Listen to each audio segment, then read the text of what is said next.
when you see these little building blocks fall into place, everything happens for a reason. And I think that then drives you further to go, okay, what else can I do? What else do I need to do? If it goes in this direction, is how do we use all of this technology, AI, data analytics, etc., all of this stuff to change the way we learn in schools and education? Don't stress about trying to keep on top of everything. Learn at your pace, but find other ways to learn, and what to learn is really, really important.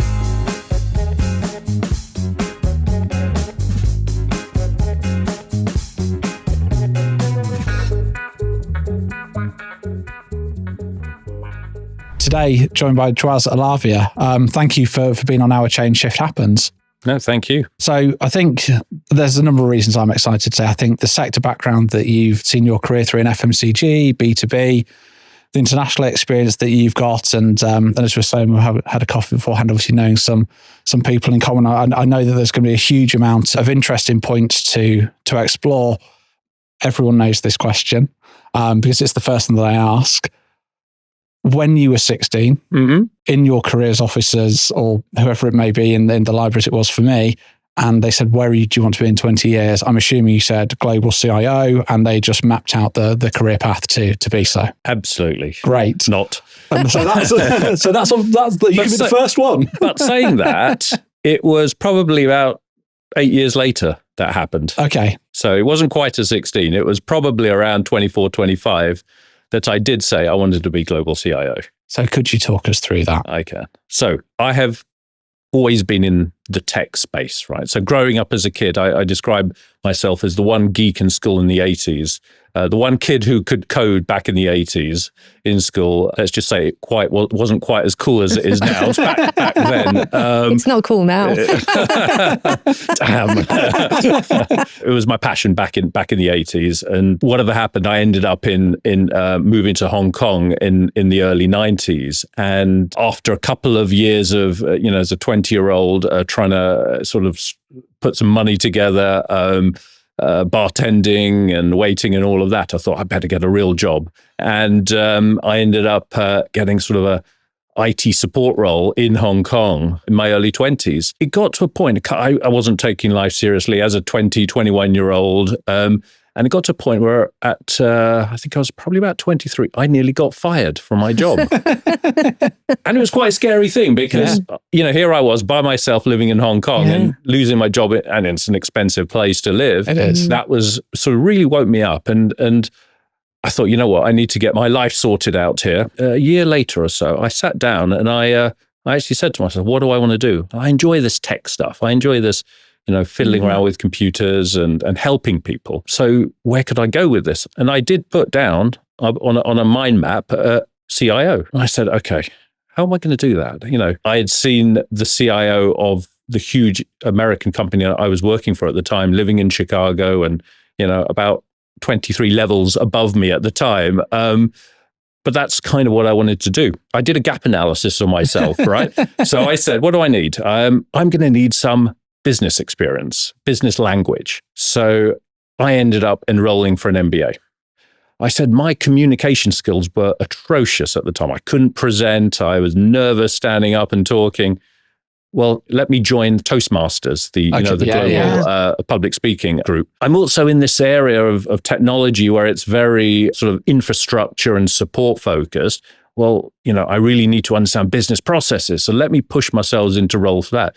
So I ended up sort of doing this gap analysis of myself, and it felt very, very far from where I was at the time. But I think that really helped me create a North Star of where I wanted to get to. And we all know the journey to that North Star is up, down, left, right, but you still got a North Star. Yeah. And as long as you're sort of working towards that direction, and I think what it does is subconsciously, it drives your decision making in the right direction. If you don't have that North Star, the decisions you make subconsciously or consciously kind of just go all over the place. But I think subconsciously it's pushing you to go into the right direction. It takes a huge amount of self-awareness to kind of do a gap analysis on yourself. Most people aren't aware of kind of their strengths and weaknesses at a high level to be able to answer in interviews, what are your top three skills and what are your top three strengths and weaknesses. Probably enough to do that. Like, what made you think, yes, I have to do this gap analysis? And did you use any tools to be able to identify kind of these areas for improvement for yourself? I wasn't consciously going after it in some sort of structured way. I just used whatever logic I said. I looked at the current CIO in the company and says, okay, he speaks very well when he's presenting. Okay. Right? I had a bit of a disaster in the previous presentation, so I had to face my fears about presenting, for example. I also wanted to be able to sit in front of a CFO or a CEO and talk their language and not talk bits and bytes. Yeah. So it was more just a logical these were the logical gaps that I had to address. And one by one, I had to just go after them. We talk about pivotal moments. And I think one thing that's become certainly clear to me is that the majority of people that we've met have said, there were a toolbox of 10 skills to be a CIO. Well, I was good at 3 of them. I had to purposefully go out and find that I could be reasonably proficient at 5, and then 2, they're not mine. And I have to accept that, and I'll go and bring in the interim CPO every time. Procurement is not my thing. I guess over the course of the next 5, 10, 15, how did you navigate picking up those skills? And I guess were there people, and you mentioned MBA and Toastmasters, but were there people, were there career moves, were there hand up in the air, I'll have a go nervously? What pivotal moments, what decisions did you make to gain those other 5, if you like? So I think the pivotal moment was when I was close to being fired. And I joke about it, but it actually did make me sit up and sort of evaluate myself. I think I was very lucky to have a managing director of that region who thankfully saw something in this irritating kid, who then said, I will pay for your degree at the time, right? And it was those type of things that just started to fall into place. And when you see these little building blocks fall into place, I think everything happens for a reason. Yeah. And I think that then drives you further to go, okay, what else can I do? What else do I need to do? So what I've always found is, as long as you've got the North Star, you may not consciously be driving to that, but the building blocks tend to go your way. I think I understand what you're saying. You have a role model. So, you're like, oh, global CIO, I want to be that guy. How do I get there? Yeah. Once you decide that, I do agree, you sort of start to make subconscious decisions, as in, I need to be in that room, I need to put my hand up. At that point, do you think that then creates a environment where you are more brave to put your hand up? Did you ever kind of think about putting your hand up for these things, knowing that it's somewhere you wanted to be, but actually you felt the fear, like maybe? Absolutely. Yeah. There was a huge amount of fear. In fact, every meeting I walked into, there was probably imposter syndrome, especially in my mid-20s. I mean, there was a point where I was asked to then look after our Chinese manufacturing, all the technology I was already looking at all the Asian locations, but China was sort of separate because it was so big. And at that point, I've moved from this sort of all these fancy financial services offices to manufacturing plants with safety boots and a hard hat in these massive Chinese printing plants, and wondering, what am I doing here? And I could have turned that down. I could have said, no, I'll stick with, what I know, which was the financial services area. But it was scary at the time. I did feel out of place, but I think, at some point you just got to lean into it and see where it takes you. Yeah, when you can't even read the warning signs, I think is probably and it's very interesting because you've obviously, moved into not only kind of a new industry, but it's also culturally very different to how you're used to working. How did you navigate that change? I did what was natural to me, which was I listened a lot. Naturally, I'm an introvert. I can flex between the two depending on the situation, but especially back in my 20s, what I did best was listen and then make judgment or make comments. And especially in the culture, the various country cultures within Asia at the time, every country has its own culture. It drives me nuts when I hear the culture in Asia. Japan, Korea, Philippines, Thailand, China, everyone is completely different. So you really had to be extremely aware of these differences. It was interesting, actually, when I came back to the UK after probably 12 years, I got a bit of a reverse culture shock having been there. But I think that really helped me with understanding differences, opinions, and how to motivate people in different ways. When there was an example where I think it was my the first developer I ever hired. It was probably late 90s in China. And he was this young chap from this little village in China. And he'd come down to Shenzhen, which is where our plant was. I hired him. I did the interview process. It was my first hire. But he was very quiet, lack of confidence, etc. But he had this spark about him. And I put him through sort of English classes and to more importantly, to communicate with me better.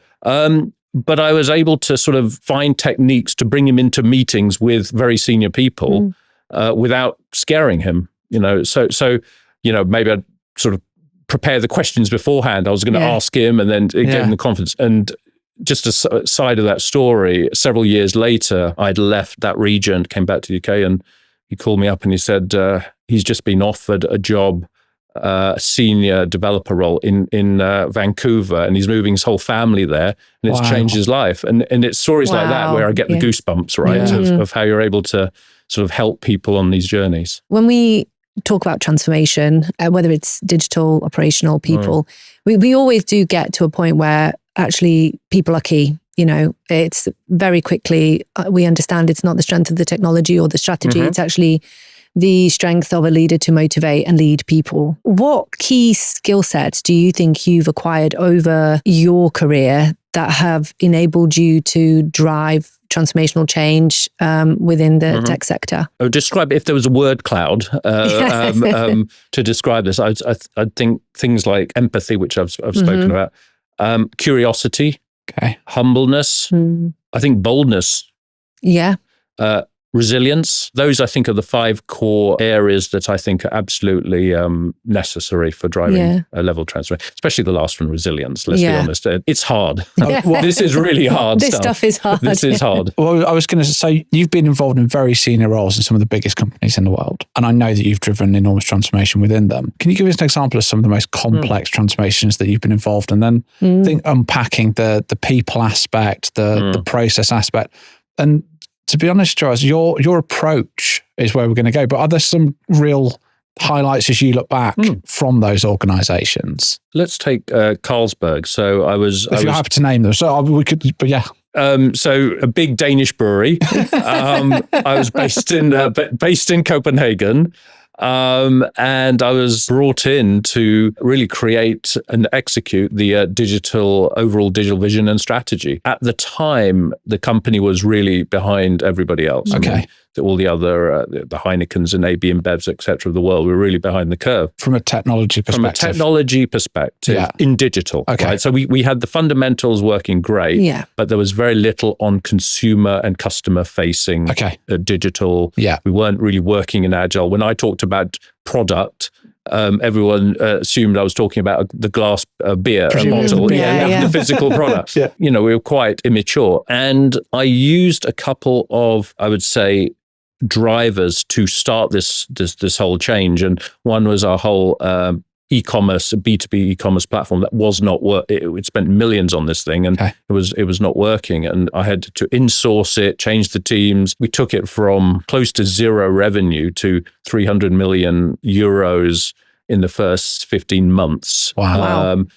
And it became the single largest sales channel in the company. On top of that, we had created a lot of digital products, experiences, all sorts of things. But it was the hardest part of all of that was bringing people from different functions together to get a common aligned goal. And I still remember the very first, so I partnered with the chief commercial officer, her and the head of sales for the company. Yeah. And we had put my teams, her teams together.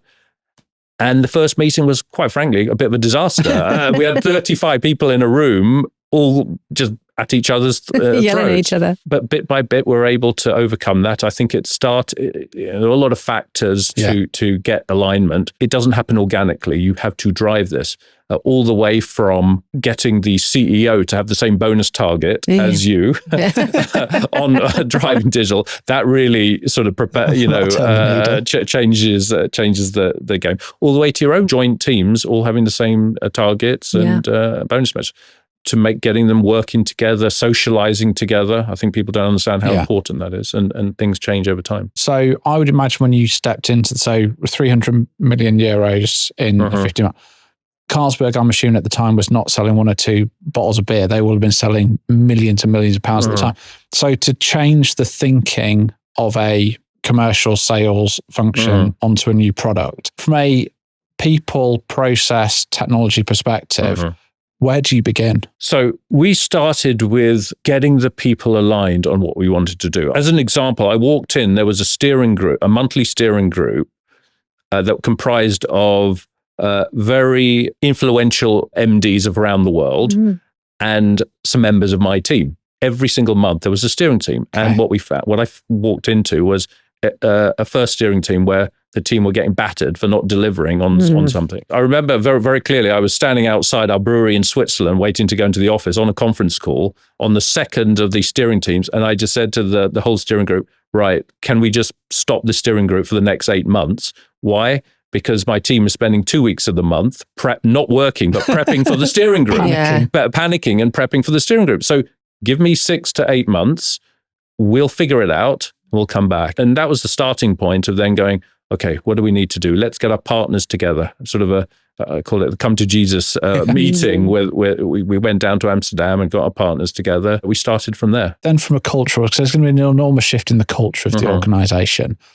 I guess possibly twofold. So from a people perspective, at that stage when you recognise there's going to be a huge shift and change to the business, at what point do you approach the people in terms of there are going to be role realignments, there's going to be shifting capabilities, there's going to be required skill sets, there's going to be a fundamental change. At which stage, and I guess more importantly, how do you then start to embed a culture of delivery, acceptance, implementation, and I guess to the 15-month adoption, as it clearly was? What was interesting, we didn't actually have the skill sets we needed at that time. Okay. I didn't actually have the team to be able to do any of this. So we had an ambition. Yeah. And we had a fairly traditional, I'll call it technology organization, who had never really gone through development. And, it was quite a traditional outsourced organization. So I didn't even have the digital team to be able to do this. So the first thing I did, actually, I went down to Lisbon, assigned some co-working space, but then didn't tell anyone, and started putting some developers there. I was there actually the day the first developer walked through the door. And she didn't have anything to do because we hadn't figured out other than we needed some people. But it grew actually fairly rapidly. I actually got a call from a global sports company asking how we were able to recruit so quickly in a place like Lisbon. It was because we grew it from inside the city versus trying to do it from outside in. We did it from inside out. So we got our tentacles into the ecosystem very well. But we grew the team in Lisbon and we brought in the usual skills of development, software engineering, data analytics, product skills, and really importantly, UX and design, which never existed before within the whole company. Right. And that was an interesting looking at it now, you almost can't believe that. It was interesting because just trying to get that through the Exco, these roles that had to be signed off. What is this UX thing? It sounds very fluffy, right? Is this about making a website look good? And actually it was all about how do you use strategic design mindset to understand what we need to do. Right? That is the real power. Design thinking, you guys know this, right? Yeah. And we brought that in-house and it changed the game because we were then able to develop, we'll call it products, that the users and the consumers and our customers, the customers being bars and restaurants, actually wanted to do, wanted to use. So that user-first mindset was the game changer, actually. I think throughout pretty much every change and transformation, there's going to be a period of time where the incumbent team, they may not have the skills, or if they did, then they would, right? That's kind of, they would have managed the transformation themselves, but they may not have the skills. So you bring new people in, kind of fresh perspective, and that will naturally create fear amongst the incumbent team and naysayers and people who are maybe either reluctant or not willing to go on that journey of change. How quickly do you deal with that? How do you deal with that? And what are kind of some of your best moves in dealing with resistance to change? It's a great question. So because the skills didn't exist, I was very clear about not turning it into a cool and not uncool group. That was really, really important. We had a HQ in Copenhagen, and we had a digital team in Lisbon. We talk about putting them in a bubble. So these innovation teams being in a bubble, but leave that bubble too far, you end up with a culturally disconnected team that ultimately will fail. The balance is finding the bubble, but making sure it's almost like a Venn diagram. How do you keep it close enough? And one of the principles we had is every week, one of the team from the HQ had to be in Lisbon with that team that's literally been hired locally, right? So they're keeping that cultural connectivity to the company, helping to run. Now, they may not have known exactly all the skills, what's needed, but they were there to share, at the time, the Carlsberg spirit and the Carlsberg values. And that was really important for us. Okay. We also made sure that because it was Lisbon, everybody wanted to do workshops there, right? So there are worse places to go. There was no shortage of volunteers and visitors from all the functions wanting to come down there and run workshops and all. So I think that helped a lot to really infuse the company values and culture into the team, into this bubble that was over here. And think about some of the other organizations that you've been involved in, again, with huge geographical footprints. How do you instill a global culture or an organizational culture globally we've sort of touched on the nuances of, well, that's how the APAC market works. Wow, that's a lot of countries. Well, Western Europe operates like that. That's also an enormous amount of countries. How do you take an organizational culture globally, and perhaps in the context of change or transformation event? I look at the culture, and there's the company culture, and then there's the geographical or country culture, right? And there's multiple sort of layers to all of this. And there are aspects of the company culture that are non-negotiable. The way we treat people, the way we talk to people. What I find often is missing is the understanding of the other side of the culture. It's sort of examples of, if I have my teams on, let's say from the UK with a team on in Thailand or Southeast Asia, don't start the call with talking about what happened on EastEnders yesterday, right? Keep the jargon, to a minimum. Often English is a second or third language. And often in certain countries, people are not willing to talk. So how do you draw that out of people? How do you ask questions in a way that people will give you an honest answer? The challenge you have is if you've never really lived in other countries, it's not front of mind.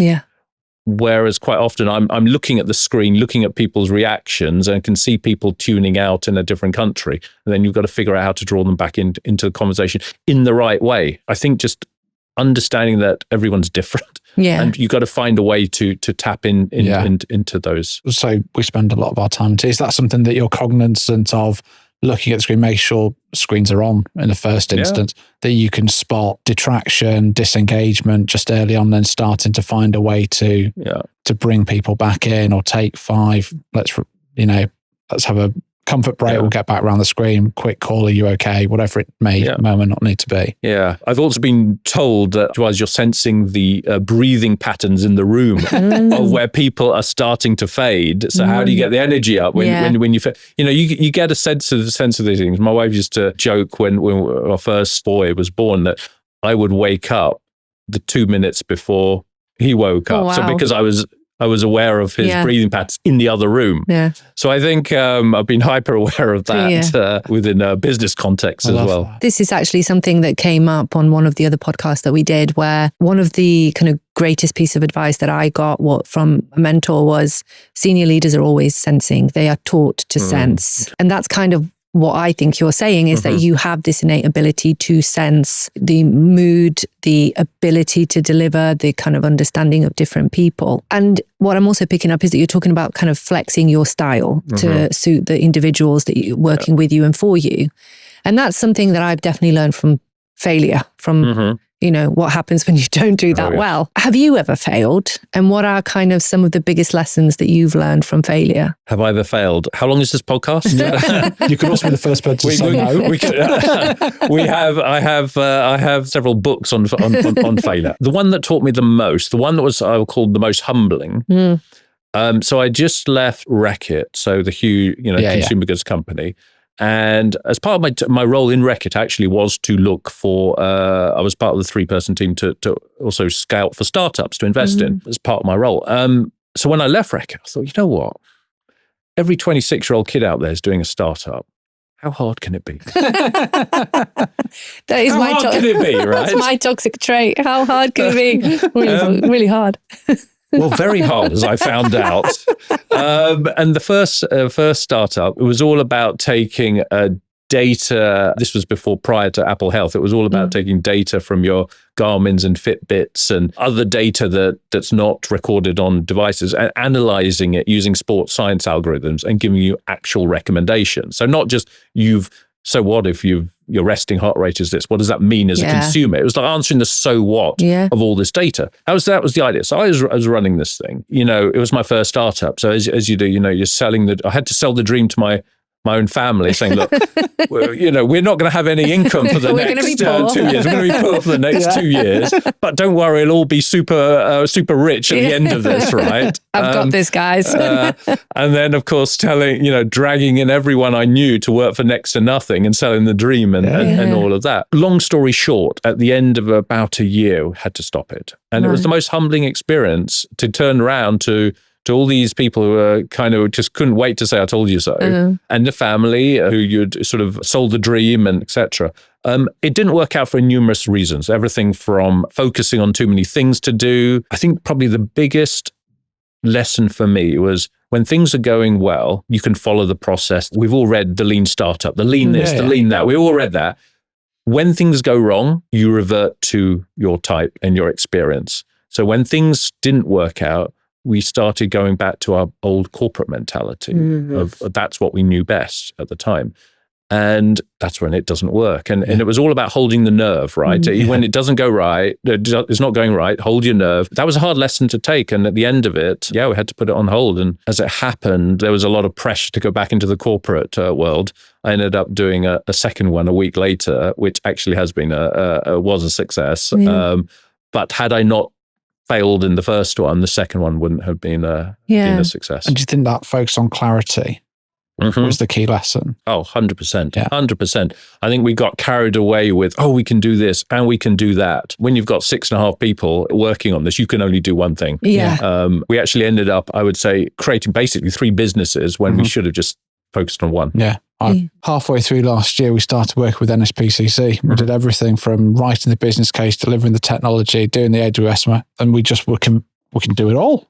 We can do it all. And there were 12 of us. We couldn't do it. We happened to have an incredible team, part of the team. We happened to have an incredible team delivering incredible things for that customer. What we set out to do was purely CIO advisory. So by doing that, they then led on some numerous things. Then it was one of the hardest lessons, humbling to go, they are much better at that. We just happen to be well placed.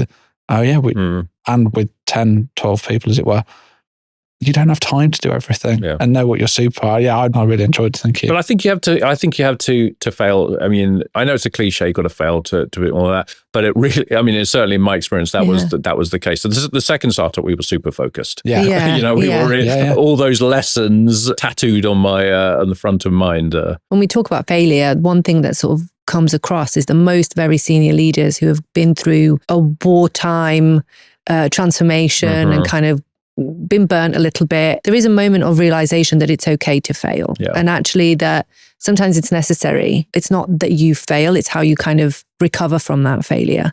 Do you remember a moment where you kind of had that same realization? And when you work with people now, is that something that you lead with in terms of creating a culture of, especially you mentioned agile, fail fast, all of that type of stuff. Is that something that's kind of common to your leadership? Absolutely. So I'm always encouraging the team to be bold. I call it using a 3.0 mindset to fix the 1.0 problems, which is all about asking yourself, there's got to be a better way. There's got to be a better way. Sometimes I have to be told, no, there isn't a better way. Just that one's fine. That one's good enough, right? But I think fundamentally it is about being bold, being curious, trying new things. Now, if you are encouraging that, you are also going to encourage people to try it and fail. And, you can't be bold in one how, tell people to be bold and then beat them up when it fails, right? So it's just part and parcel of it. And people will see your actions very, very quickly if you're serious about this. Which is why when I do my calls with people or town halls or whatever, I will just talk about, I failed in this, I failed in that. I just normalize it. If on one hand I'm saying being bold, let's be creative, let's try this, and on the other hand saying, you can't fail. Well, it's not going to work, right? Really interested in the comparison or your perspective on the comparisons of delivery pace between a startup and Reckitt WBA, some of the larger companies where there are enormous workforces. How do you temper your own expectations and how do you temper your own, well, no, we can just do that. Because in a startup, so there are 12, 15, and we can just do it. Yeah. You know, we're looking at holiday system, got 3 options. I'll pick one on Monday in my meeting with Holly, and we'll track people's holiday. I would imagine if you wanted to change the holiday and expenses app today, it would be a bigger conversation. How do you manage that? So it was interesting, actually, because the second startup we launched on I always said I'd take it to launch, but then I did need to, 3 years doing startups. I did actually have to bring some income into the household. So on the Friday we launched. And then Sunday I packed my bags and moved to Copenhagen for Carlsberg. Literally. Wow. I'm not joking, right? Yeah. So Friday launch. Now imagine Monday morning, I walk into the door for the first time, meet the new team. I had just come off 2 years on or living on adrenaline and caffeine, taking that stress and anxiety straight into a corporate. And I remember within 3 weeks, I had HR coming to slow down a little bit. And to be fair, I had to find the right balance between pushing and tempering my own expectations of what we could do, but not taking the foot off the gas. And I think over time, we certainly sped up. I mean, when we created the capabilities in the digital hub in Lisbon, that changed the game. So people then understood you can do things in weeks. I am an impatient person naturally, and I do have to temper that from time to time. I think now if I went back into, so the business that I was part of, 4,500 people globally, big teams in marketing. I look now and go, wow, I don't want to speak out of turn or out of school, but with redeployment, refocused, re-energized, independence, autonomy, we could have done some amazing with that firepower. What lessons do you think big companies, not specifically, but big companies could take from those startups? Because I'm very lucky. I love going to work because there is a true excitement. There's a true, we can do something incredible today. What lessons do you think, or do you take into those bigger organizations from startup? One of the biggest lessons, I'll call it the traditional large organizations take, is to hire the people with certain startup experience. And the reason, it sounds an obvious statement, but companies hire people from their competitors, the same size competitors. And when you do that, you're not bringing in the skill sets you need. At the same time, I've hired startup people into big corporates and they sink in 6 weeks because they can't deal with the politics and the matrix organizations and all of that. So finding the balance of, I mean, it's a bit of a unicorn trying to find the balance between someone who's got startup-y mentality and a corporate resilience and skill set, to fuse them in. So the first big lesson is to try and be really deliberate about who you're trying to hire. Problem is the hiring managers themselves don't know what startup it looks like in the first place. So they're not asking the right questions. And then not looking for the right profile. So it takes someone who knows that to hire the people into that. The other thing is, it goes back to a mindset of just challenging the norm of what you think is the only way to do things. So a lot of companies outsource everything. A startup doesn't have the budget to outsource marketing. I had to go into the Facebook console and create an audience ad and do that. And it can be done. And why don't we hire just 3 grads to do it internally and we'll save a load of money and turn it around in days versus weeks. But again, I've struggled with this. Unless you've gone through it, it's difficult to explain it. I mean, going back to your point about sensing and all that, for me, I work by intuition. So I know it's the right thing to do, but try and get me to explain why. I have to reverse engineer my thought process. And it becomes, I struggle a bit with that sometimes. I just know it's the right thing to do, but to write a business case why it's the right thing to do, that's a bit tougher. There's a joke by a comedian called Taylor Tomlinson, she talks about like life experience, and she says, that's why kind of young people are untrustworthy. They just don't have a gut to listen to yet. When you get into your 30s, you develop a gut and you can listen to it. And, so it's much funnier when she tells it. But I think what you're saying is that over the years, with the experience that you've gained, you've able to develop this kind of sixth sense and intuition around what does work and what doesn't. My question, and I thought it was a really good question actually, Will, around kind of, what can big corporates learn from scale-ups? Because we look at transformation from a large corporate, startup, PE transitions, and we're starting to kind of find a bit of a pattern in terms of the way that the change cycle goes. It starts with people, ends in success or no success, right? Or lessons learned. So from your experience as a leader of very large corporate organizations and teams to your experience of being a founder, effectively, what are some of your kind of, if we would have that Venn diagram, what are some of the things in the middle that you think, yes, these things have helped me to develop that gut, that sense of, this is going to work. Things that you look out for when you're sensing, what the right direction or the strategic direction of either the team or Can I help? Yeah. For example, the one that going in mind instantly is time management. Regardless, time management time in the startup, what we're doing now, wherever I spend it, it's incredibly important. So in big company, I could find a million things to do that would add no value and no one would ever see because you can just hide. But you hope as you get slightly more senior, you understand the value of your time, probably saying no. Maria's been incredible. I think that's where Belma's going. There's a couple of areas that I would call out. One is the person able to identify what is noise and what is not noise?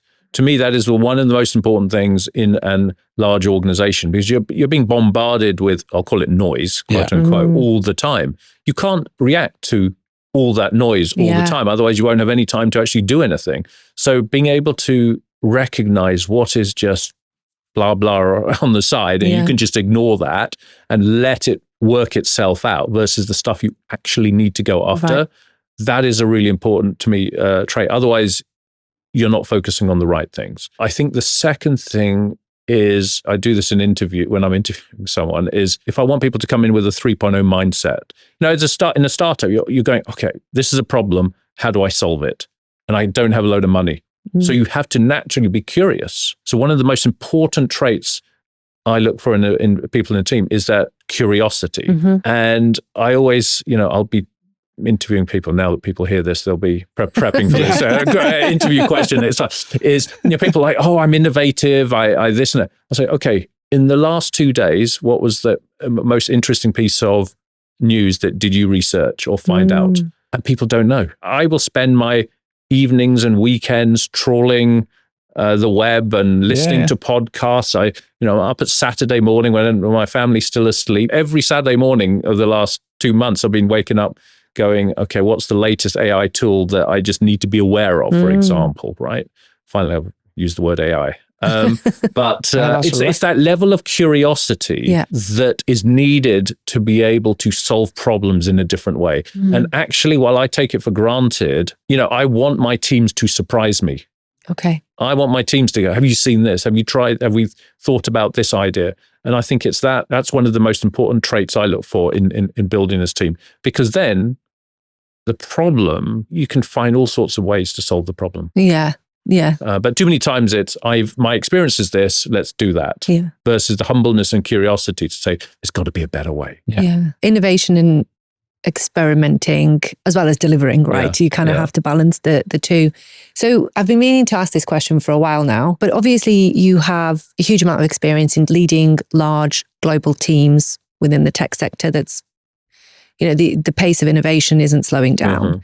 And you've, had a lot of experience in the scale-up world. That all must cause kind of stress and anxiety. How do you manage your own kind of mental and emotional well-being throughout these periods of change? In the same way that you have to fail to know success, I've learned also the hard way around dealing with stress and health. So I was probably early 30s. I was working for this American company in the UK. So I was managing all of Europe and Asia with the technology. And the company had just acquired a $1 billion UK company, but it was the first acquisition outside of the US. Okay. So I got the call from the CIO in the US going, look, we just acquired this, Jawaz, over to you now to go and integrate this thing. It was a tough one, right? We had acquired something that wasn't one company. It was, as we pulled the hood on there, it was actually about 12 companies that had never integrated. So it's not integrating one into us. It was 12 into us. And all of a sudden, I think my technology team had grown from, say, 20 people to 180 overnight. Everyone, and culturally, it was about as far apart as UK company and this hard corporate US company. And it was hard because I didn't have the tools to deal with the stress. Yeah. And that was fun. I mean, I had team members going in the hospital, panic attacks. I mean, it was a level of stress. Okay. I remember there was the chief operating officer for the company was sent to the UK on this stint to go help integrate, right? And I think he was a seasoned ex-Green Beret and all of that, like properly not far off retire, coming into my office saying, this is the hardest thing I've ever done, right? Telling us some 30-something-year-old who's going, what the hell? So, but all joking aside, my health suffered, right? I was on medication and all sorts of stuff. And, I got through that and I swore that I'd never let that level of stress get to me again. And, since then I developed the tools and self-awareness to know when you're reaching limits, and more importantly, where your team is reaching limits, right? So absolutely, right now I'll make a point to my team. I do this publicly on my town halls and say, no, I'm on holiday next week. I will not be checking my email. Okay. I will not be checking my email. Again, learn that the hard way. Check your emails on holiday with your family. And then one email can destroy your mindset. And that's not fair on the family. So there's all these little tricks and tools and ways to regulate your self-awareness, regulate your feelings to be able to manage the stress. How do you deal with such a global time zone? Because I would imagine in a lot of your roles, you could have operated 24 hours a day and been with a team in their core working hours. How do you manage that? Where I am right now, it's a little bit easier because it's UK towards Australia, so it is quite a big time zone difference. We're fairly self-sufficient in terms of teams. They don't need regular check-ins and all that. Previous roles have been more west coast of US to Asia, so that's been a little bit more tricky. Generally, I'm quite flexible, but when I'm with my family, I'm with my family. If it's absolutely necessary, fine, I'm available if it's absolutely necessary. But it's one of those boundaries I've put into place. Yeah. If you're not happy, if you're struggling at home because of work, then there's no point. It's just not worth it. It's only a downhill struggle from there. Yeah. Okay. So you really have to put the guardrails around. I was going to say, it's that framework that people know. If it's a red button issue, of course, other than that, yeah. And let's be honest, once you start, if people know that you'll answer an email at 10 p.m., then they'll continue doing it. Yeah. Once people realize you won't do it, then they just stop emailing. I've also heard that when kind of the leader of the organization sends an email at 10 o'clock, it sends a signal that it's expected. Yeah. Yeah. And so some people also kind of personally say, no, please don't send me emails, I won't respond. And some people don't care and just continue to do it, to work that way. My problem is that I'm an early person. So I wake up at 5. So my emails tend to go at sort of 6:30 in the morning. But I do make a point. I know no one's even looking at them. Everyone's fast asleep at that point. But I have it slightly the other way around. Yeah. Right? So it's We're very similar. I'm a early to bed, early to rise person. My productivity drops off a cliff around 4. Exactly the same, yes. So we're nearing about 4 o'clock. This is where we start. The energy levels drop. Yeah, definitely. I'll be asleep by 5. So you mentioned AI, and we are going to get there, aren't we? What I really like about what you said is that, on a weekend, you will go out and research new tech, new developments. Is there anything or any type of technology or any AI agents out there that you are particularly excited about, that you kind of read about and think, and you geek over? What I geeked out a month ago is now old hat, and there's something else. So the one that I guess we've all used now over the last sort of couple of months is Notebook LM, Google's Notebook LM, which creates a podcast from a bunch of documents, and it is phenomenal. Yeah. I'm sure if you haven't tried it, try it. I think that's fun, and just keeping aware of what's going on and sort of keeping yourself up to speed with this stuff. I think actually what really sort of I could be excited about if it goes in this direction is how do we use all of this technology, AI, all of this stuff, data analytics, etc., to change the way we learn in schools and education. I don't know about you, but I look at the way my two boys learn in school. Nothing's changed for the last, since I was decades ago, nothing has really changed. And yet the pace of change that we're going through is exponential, but how we learn and what we learn is not keeping pace. Now, imagine all the billions that the social media companies put into getting your attention through ads and the psychology of interrupting your mindset. Imagine putting all that thinking and resources into how could we change the way kids learn? Could you create really personalized learning experiences? Not just what you learn, but how you learn. So, for example, going back to my most efficient time to learn something is from 6 a.m. to 7:30. Yeah. I figure that. Now, imagine if you have an online learning thing that knows that about you and pushes a lesson in the way that you learn. So it could be visual or through hearing. It was just this real personalized approach to learning. Because I think if you can do that widespread across a society, that is amazing. Because if we can create the sort of the kids who can learn in different ways and quicker up speed, that will change a society. Yeah. Is this a scale up number 3? Is that what startup number 3? It was funny because I was doing a fair amount of research on this, and I think we've got companies like Duolingo, and they're taking bits of it, but there isn't a what you learn and how you learn. Putting that together into something really stressful, it could be really exciting. So I think there is something here in the future. So I'm a very big data person. Yeah.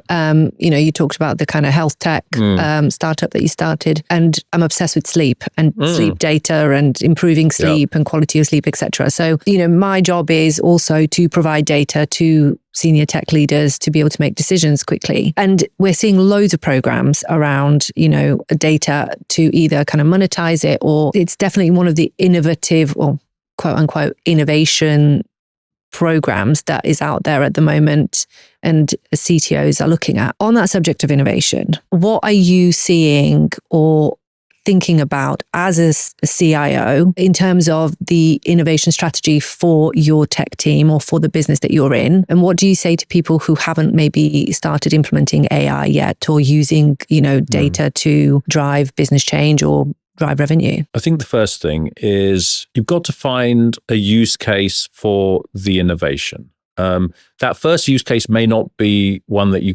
continue with long term, but it's got to be something that you can anchor against what are you doing that innovation for. So, for example, where I am right now, we'll call it quote unquote digital transformation, AI, blah, blah, blah. It's all focused on sorting out our data. We've not had a data strategy in the past, and we said, well, right, use that 3.0 mindset. We've got what the 1.0 problem is you don't have a data platform, a data strategy. That's a 1.0 problem, right? Foundational problem. How do you deal with that, right? And do you deal with that with all the mistakes we've all made in the past 15 years about investing millions into some big fancy data thing? How do we then use a 3.0 mindset, which is really, well, how would you do it in 2024 and 25, right? How would you do it differently? What can we learn from the social media companies that do this on scale and all?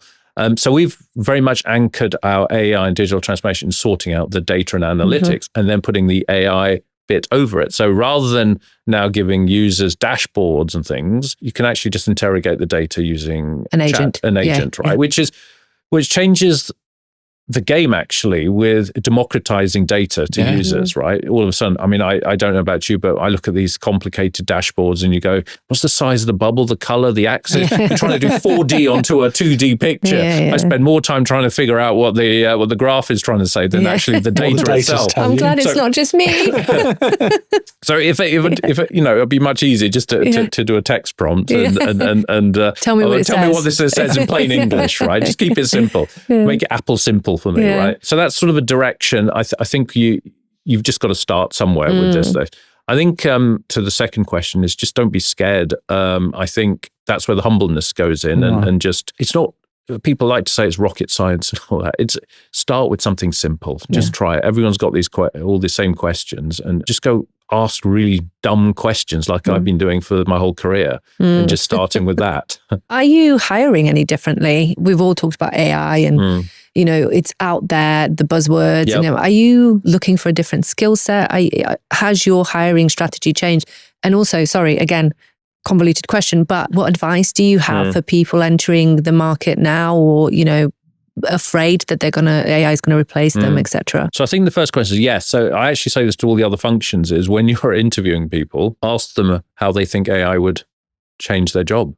Right. Because I think the people who are just burying their heads in the sand and saying it's a tech thing, it's somebody else's problem, those are the people who may not actually want to hire. That question is, how is AI going to change your job in the future? Where do you think it's going? Again, it goes back to that curiosity. Have people really research this stuff and try to understand what the implications are? So yes, I'm certainly hiring in certain areas. So certain areas you always need, certain skills, but I think there's more and more now in this space of how is your job going to change? I put a lot of value in diversity of thought and cross-discipline experience. If somebody's tried, what does marketing really do? How do they work? How do I fuse that with tech? The old days of working in finance, banking industry, well, you need to know the algorithms. Now you need to be able to code the algorithms, right? And so I think this certainly if you're coming into this industry, just go wide and just try and understand different disciplines. I think that's a really, really key piece. Again, I'll always go back to, are they curious enough? Yeah. And I always will drill into that. Rather than just what their university course or their last experiences, what else have they done outside this? I love it when people say, I had this side hustle doing this. I'm a big believer in corporate people having side hustles because I think it's so important to grow. Yeah. Right. And also the experiences people have from doing a bit of a side hustle that you can bring into an organization is phenomenal. Yeah. And often it's looked down upon sometimes from a corporate perspective. Actually, there's a real positive if you've got a side hustle that's, pushing you to think differently and do something different on the side. I think it opens your mind up to a different level of ownership of work. Do you think that the role of the CIO is going to change with the advent of AI automation? And the reason why I asked that question is, if there was somebody who's 24, 25 years old, about to get fired, looking at you as the global CIO, what advice would you give them so that they could be, in your position in 10, 20 years time? And obviously giving a nod to the fact that technology changes so rapidly. So I think it's balancing the left and right brain, right? The human side and the logical side, the IQ and the EQ. Just a real focus on both sides of it. The IQ gets you so far, the EQ will get you all the way. Right? And I'll say, I might have a low IQ. Hopefully I've got a higher EQ in this space. But I think that is a really important piece of this, especially now in this global world. That EQ is going to get you a lot further than just being really smart at one thing. Because actually, your IQ may be replaced by AI at some point, right? Some of those skills. So actually, it's the EQ bit that's not going to be replaced. So that's why I think develop the human skills, the creativity, the empathy, that can't be replaced by AI. Is that something that you've taken accountability for in your role to make sure that those programs are available, that there's training, access to university or just local networking programs? Absolutely. So all my talks tend to be, whether it's one-to-one or at town halls, there tends to be an element of leadership and what does it mean to develop. In fact, tomorrow in my town hall, I'm doing a small section on how do you future-proof your career in times of turbulence and change, right? And I think too often we focus on the functional skills and it's the other bit. So I was lucky enough to have a couple of very inspirational bosses over time who never talked about the job. All they did was, it was about, as a person, the leadership you need. And to me, I think that's ingrained in me now. I've been very thankful for and lucky enough to have certain leaders looking after me over my career. What are you most excited about looking forwards? You sort of mentioned the advent of AI, but what is it that you, in your role, either the disruption in your sector or just in general, what is it that's most exciting you as you look forwards? I get excited about the innovative stuff that's happened. I think innovation breeds other innovation, right? So, if you go back 15 years, the innovation in the cloud drove innovation in all sorts of other areas. Without the cloud innovation, half the businesses today wouldn't exist. Netflix wouldn't exist and all. So innovation breeds other innovation. I think what we're seeing right now with Gen AI, etc., that's great, but that is about to breed a whole set of other innovative things that we haven't even thought about. It's scary as well, some of it, but I genuinely believe that, to go back to the learning and education, I think there is a huge opportunity here in taking all this innovative stuff and transforming the way we learn, because I think we need to learn in different ways to be able to keep up with the innovation. So it's this circular thing that I think, the graph of change is going there, but our ability to learn is kind of lagging behind here. And how do we close that gap? And the problem is that gap's getting wider and wider between change and our ability to learn. Yeah. And that's quite stressful for a lot of people, right? And being able to say to yourself, don't stress about trying to keep on top of everything, learn at your pace, but find other ways to learn and what to learn is really, really important. That's why I think all this AI stuff's great, but the real application and change in society will be in the really important matters like education and things like that. I think that's really practical. I did loads of work around mapping the labour market today versus the expectation of those entering it and the disproportionate number of people who want to be beauty therapists or sports stars or work in film versus the requirement for UX. I go back to UX because it makes a really interesting point. So beauticians, creatives working in the fashion industry is hugely popular versus no one's heard of a UX or a UI. However, they are creative. There is an element of drawing and natural creativity. There's an element of interpersonal skills with the consumer. But what's not happening is anyone's closing the gap. That's not true. There are programs out there. The problem is breaking into schools. It's incredibly difficult. So to put any technology in front of a child, as you're sort of alluding to with innovation breeding innovation, is incredibly difficult. What I'm getting to is how can we not only use that technology to learn differently, but to marry it, and this comes into ethical computing, but marry it to the labour market, because there is a clear disproportionate number of children, young adults entering the labour market versus the roles and skills required. And I think we'd probably all accept they're going to change at least 2 cycles in 5 years. Yeah. And I think it's interesting to say, just touching on your point about, I'll go to the left and the right brain of things. I was looking at my own sort of experience. If I go back to the 80s, my 2 subjects that I was strongest was computer science, no surprise there, but creative English, writing English. And even today, my actual passion outside of work is photography, and very much people photography. And that is really balances the logical, analytical side of myself with the understanding people and the art and I think too often we separate these and think they need to be. And I think there are elements, again, tap into both to become like a real sort of the authentic part of you. Yeah. And it sounds a bit cliche and all of that, but the full self to work and all that kind of stuff that people talk about. But in reality, it is part of that is just embrace these 2 bits and actually they'll both complement each other. Yeah. Thank you so much for coming and sharing your insights with us. I've really, really thoroughly enjoyed this conversation. What I've taken away from it is the ability to sense and the ability to deploy emotional intelligent skill sets will be the thing that gets you to that position that you want to be, whatever that is. And that's certainly for me something that I know I'm working on. So yeah, thank you so much for that, Will. Yeah, no, Jawaz, I think the disproportionate amount of innovation and pace that you see in a startup versus in corporate life, I think we've not had a guest who's had such an experience of both. So we've had guests who've worked in a startup, but founding out it is different, and in parallel to the complexity of the organisations that you've worked with that truly global nature. So I think that where you could go further to explore this is, and we sort of have touched on it, is skills-based hiring, understanding the world of work as it is, where it's going, and hiring skills, attitudes, aptitudes, curiosity, intellectual mindset, pushing boundaries, side hustles. They are, in some roles, you're going to need a technology discipline, but in a vast majority of roles, as I see they're coming, those skills will more than enable you to equip yourself later down the line. I love the learning. I'd love to talk to you about that in more, because there's 100% something in that. I'd never even thought of that. I think we do some work with EdTech, but they're nowhere near where I think you're thinking. It's very much putting IT in, putting innovation into what we have now rather than innovating. And I think there's a huge difference. And as I think we set out on, the global experience and having lived and worked and breathed in different countries for a significant period of time, it provides that other lens that, again, I think is sometimes, I don't want to say overlooked, it's the blind spot, because it's not overlooked. I truly don't believe there are people here who've overtly, no, we're all just getting the teams we speak about EastEnders. It's just what happens because they get on teams and speak about EastEnders. It's just the blind spot.